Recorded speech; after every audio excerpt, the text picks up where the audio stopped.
In the last lecture we saw how to use paragraph styles.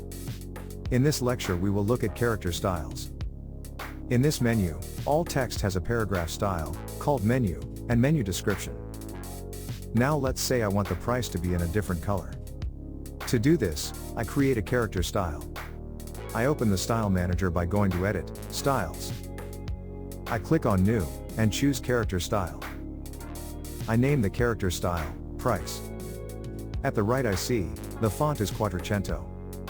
The font weight is bold, and the size is 13.4 point. I click on Fill Color, and choose a green, called Price. We will look at how to create colors later in the course. I click on Apply. Now I select a price, and in the text properties, I choose the price character style. I change the color of the prices. Now let's say, I want the price to be a bit smaller. In the Style Manager, I adjust the size and click on Apply. In the next lecture, we will look at the uses of soft returns versus hard returns in styles.